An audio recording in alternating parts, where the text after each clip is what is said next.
L'invité de ce journal est aujourd'hui Yuri Clavillier, expert en géostratégie. Bonjour, merci d'être avec nous. On vient donc tout juste de l'apprendre. Alexeï Navalny est mort en prison à l'âge de 45 ans, un mois avant la présidentielle russe. Quelle est votre première réaction? Est-ce qu'il fallait s'y attendre?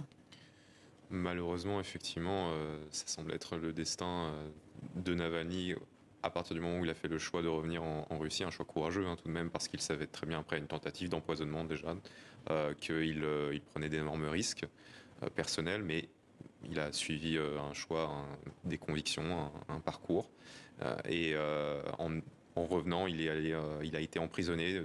Et c'était assez clair qu'il ne sortirait pas vivant, ou du moins pour longtemps, de la prison. Et ce qui a été particulièrement cruel, c'est qu'il a été emprisonné dans des conditions très difficiles. D'une certaine manière, le gouvernement russe a essayé de le tuer à petit feu, doucement, une sorte de torture en fait, très longue.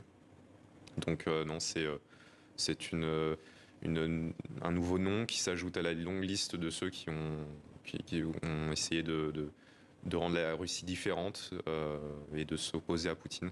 Et on le déplore que voilà, la liste des opposants Il s'amenuise. était le plus célèbre opposant Vladimir Poutine. Est-ce que son décès peut avoir des conséquences en Russie?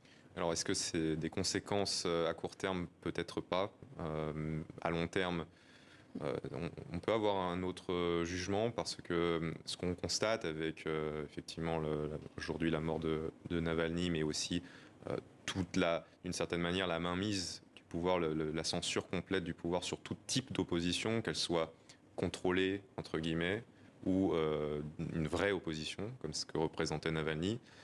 En fait, il n'y a plus pour la population russe de moyens plus ou moins détournés de montrer son mécontentement avec ce que fait Poutine et son régime.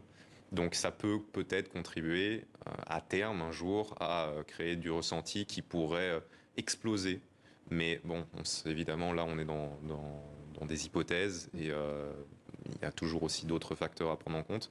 Mais c'est vrai qu'aujourd'hui, la Russie s'inscrit dans une dictature très autoritaire, beaucoup plus autoritaire qu'elle ne l'a été, même si en fait il y a une tendance de fond qui a été à plus en plus d'autoritarisme de la part de Poutine sur ces 20 dernières années. Donc ce n'est pas tant surprenant que ça. Mais aujourd'hui, il se présente comme le seul en fait au pouvoir. Il n'existe pas d'alternative, même celles qui sont entre guillemets des alternatives. Tout le monde en Russie comprend très bien que ce n'en sont pas, et ça n'en sont jamais. Maintenant, évidemment, ça veut dire que toutes les décisions qui sont prises en Russie sont la responsabilité de Poutine, et surtout aussi les décisions qui peuvent être impopulaires. Alors l'Union européenne vient tout juste de réagir. Elle tient le régime russe pour seul responsable. C'est aussi votre sentiment? Oui, il n'y a clairement pas d'autres responsabilités. C'est du, ils ont souhaité sa mort. Ils ont cherché à le tuer déjà une fois. Ils ont failli le faire, si ce n'avait été grâce à des médecins en Allemagne. Et là, effectivement, de ce qu'on en sait de son incarcération dans ces prisons en Russie, c'était un enfer. Et c'était une longue torture, en le laissant malade, sans médicaments, dans des conditions difficiles. Et la prison russe, c'est un environnement où on ne vit pas, on ne survit, à moins d'être en lien avec le pouvoir. Et évidemment, Navalny n'est pas en lien avec le pouvoir, puisqu'il en est l'opposition.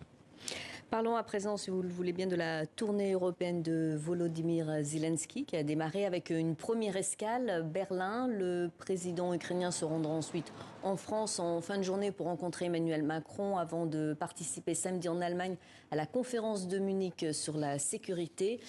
Yuri Clavillier, quel est l'objectif de cette visite à Paris? L'objectif principal, il me semble, c'est de vraiment pérenniser le soutien à l'Ukraine de la part des Européens dans une durée longue. Et alors, quand on parle de longue, c'est plusieurs années, et pas simplement de venir pour demander de l'aide, ou faire un partenariat pour une année, un mois, ou immédiatement, mais vraiment voilà, de constituer cet échange, ce bloc, pour la défense de l'Ukraine et la sécurité de l'Europe, afin de aussi se projeter dans un avenir, parce qu'on a bien compris que cette guerre va encore durer quelques années, à minima.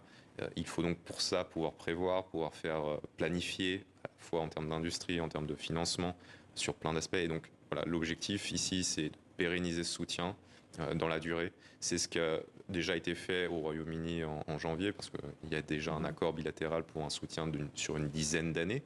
Donc on s'imagine que ça va être à peu près le même, pas forcément sur 10 ans, je ne dis pas que ce sera exactement la même chose, mais ce sera le même genre de contenu.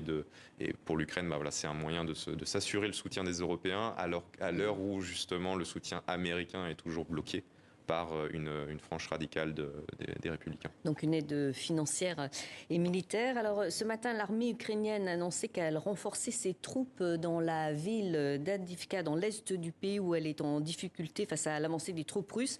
Quel est l'intérêt stratégique de cette ville? Expliquez-nous. Alors ce qu'il faut bien comprendre, c'est que militairement parlant, l'intérêt de cette ville, sur l'ensemble du conflit et l'ensemble du front, elle est relative.